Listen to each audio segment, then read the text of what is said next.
নমস্কাৰ, মই জুনে পুনৰবাৰ আপোনালোকক মোৰ ইজি কিচেনলৈ স্বাগতম জনাইছো। আজি মই বনাবলৈ লৈছো লোকেল মুৰ্গীৰ সুস্বাদু এখন তৰকাৰী। সকলোৱে ভাল পাব, ৰুটি, পৰঠা, পোলাও সবৰে লগতে বহুত ভাল লাগে। কিন্তু মই ভাবিছো ৰোগী আৰু শিশুসকলে বা বয়োজ্যেষ্ঠসকলে বেছি ভাল পাব, কিয়নো ইয়াত মছলা বুলিবলৈ একেবাৰেই নাই। এনেকৈ বনাইছো, আহকচোন চাওঁ। ভিডিঅ'টো যদি চাই ভাল লাগে লাইক কৰিব, কমেন্ট কৰিব, বন্ধুবৰ্গৰ মাজত বহুত শ্বেয়াৰ কৰিব। আপোনালোকৰ মৰম চেনেহে মোক আগুৱাই যোৱাত উৎসাহ যোগাব। দেৰি নকৰি আহকচোন বনাওঁ। মুৰ্গী প্ৰায় আধা কেজিমান হ'ব। পিচ কৰি মই ভালদৰে ধুই লৈছোঁ। ইয়াত বুকু বা ৰান তেনেকুৱা নহয়, গোটেই মুৰ্গীটোৰ মাংসখিনিয়ে মই লৈছোঁ। ইয়াত দিবলৈ লৈছোঁ মই পিঁয়াজ দুটা, আদা অকণমান, নহৰু 6-7 ফুটামান হ'ব, আলু দুটা লৈছোঁ। আলু দুটা অপশ্যনেল হয়, যদি আপোনালোকে নিবিচাৰে নিদিলেও হ'ব। এতিয়া পিঁয়াজ দুটা মই মিহিকৈ কাটি ল'লোঁ, নহৰু কেইফুটো গুচাই লৈছোঁ, আদাকণ পিচি ল'লোঁ আৰু আলু দুটা মই মাজেদি দুডোখৰ কৰি লৈছোঁ। গেছত হাই ফ্লেমত এখন কেৰাহী পাতি দিছোঁ আৰু ইয়াত মই চয়াবিন তেল ব্যৱহাৰ কৰিছোঁ। তেল ইয়াত গৰম হৈ গৈছে। এতিয়া চাহখোৱা চামুচৰ আধা চামুচ মই গোটা জিৰা দিছোঁ। ইয়াত লগালগ গেছৰ ফ্লেমটো মই কমাই দিছোঁ, নহ'লে জিৰাকেইটা জ্বলি যাব।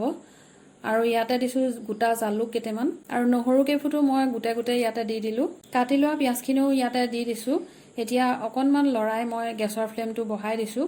ডালচেনি দিছোঁ দুডোখৰ, তেজপাত দুটা মই কাটি পেলাই ইয়াতে দিছোঁ। পিঁয়াজখিনি এতিয়া অলপ সময় ভাজিব লাগিব, প্ৰায় 10 মিনিটমানটো ভাজিবই লাগিব। গেছৰ ফ্লেমটো যদি বেছিকৈ দিয়া থাকে তেতিয়াহ'লে ওচৰতে থাকিব, আৰু যদি অকণমান বেলেগ কামত যায় তেতিয়াহ'লে গেছৰ ফ্লেমটো কমায়ো পিঁয়াজখিনি ভাজিব পাৰে। মই গেছৰ ফ্লেমটো বেছিকৈ দিয়ে পিঁয়াজখিনি ভাজিছোঁ আৰু প্ৰায় 10 মিনিটমান লাগিল। এয়া পিঁয়াজৰ কালাৰটো দেখিছে কেনেকুৱা হৈছে। পিঁয়াজখিনি আমাৰ ব্ৰাউন কালাৰ হৈ গৈছে। ইয়াতে মই অকণমান পানী দিম, আধা কাপতকৈও কম পানী দিম, পিঁয়াজটো যাতে গলি যায়। নিমখ দিম আন্দাজ কৰি, মাংসৰ জোখতে নিমখটো দিম। অকণমান চেনি দিছোঁ, চাহখোৱা চামুচৰ 4ভাগৰ এভাগতকৈও কম দিছোঁ। চেনিটো অপশ্যনেল হয়, নিদিবও পাৰে। এতিয়া আদা পিচাখিনিও ইয়াতে দি দিলোঁ। অকণমান আদাখিনি লৰাই বগৰাই ইয়াত মই এতিয়া মাংসখিনি দি দিছোঁ, লগতে আলুও দি দিলোঁ, যিহেতু আলুটো মই অকণমান ডাঙৰকৈ দিছোঁ। মাংস আৰু আলুখিনি মই ভালদৰে লৰাই ইয়াত এতিয়া ঢাকন মাৰি প্ৰায় 5 মিনিটমান সিজিবলৈ দিম। এতিয়ালৈকে মই পানী ব্যৱহাৰ কৰা নাই, মাংসৰ পৰা যিটো পানী ওলাব তাতেই অকণমান সিজিবলৈ দিছোঁ। 5 মিনিটমান সিজাৰ পিছত মই ঢাকনখন খুলি চাইছোঁ লাগি গৈছে নেকি। এয়া চাওক, পানী ওলাইছে মাংসৰ। মই আকৌ ঢাকন মাৰি প্ৰায় 5 মিনিটমান সিজিবলৈ দিছোঁ। মোৰ গেছৰ ফ্লেমটো কিন্তু মিডিয়ামত আছে। 10 মিনিটমান হোৱাৰ পিছত মই ঢাকন খুলি আকৌ চালোঁ। এয়া মাংস আৰু আলুৰ ৰং এবাৰ অকণমান সলনি হৈছে। মাংসৰ পানী এয়া ওলাই আছে, গতিকে মই এতিয়াই আকৌ পানী নিদিওঁ, ঢাকন মাৰি আকৌ অকণমান সময় সিজিবলৈ দিম। অকণমান সময়ৰ পিছত আকৌ ঢাকন খুলি লৰাই বগৰাই চাওঁতে দেখিছোঁ ইয়াৰ মাংসৰ পানীটো শুকাই গৈছে। এতিয়া মই ইয়াত আধা কাপৰ সমান গৰম পানী দিছোঁ, কুহুমীয়া গৰম পানী দি ঢাকন মাৰি এইখিনি আকৌ প্ৰায় 10 মিনিটমান মই সিজিবলৈ দিম। লোকেল মুৰ্গী সিজোতে সাধাৰণতে অকণ সময় লাগেই।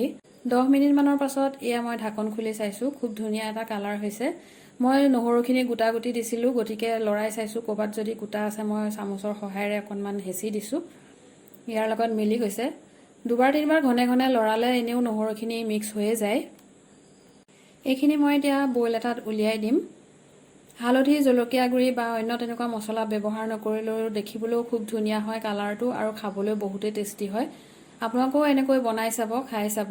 ভিডিঅ'টো চাই কেনেকুৱা পালে কমেণ্টত জনাব। ভিডিঅ'টো চোৱাৰ বাবে বহুত ধন্যবাদ।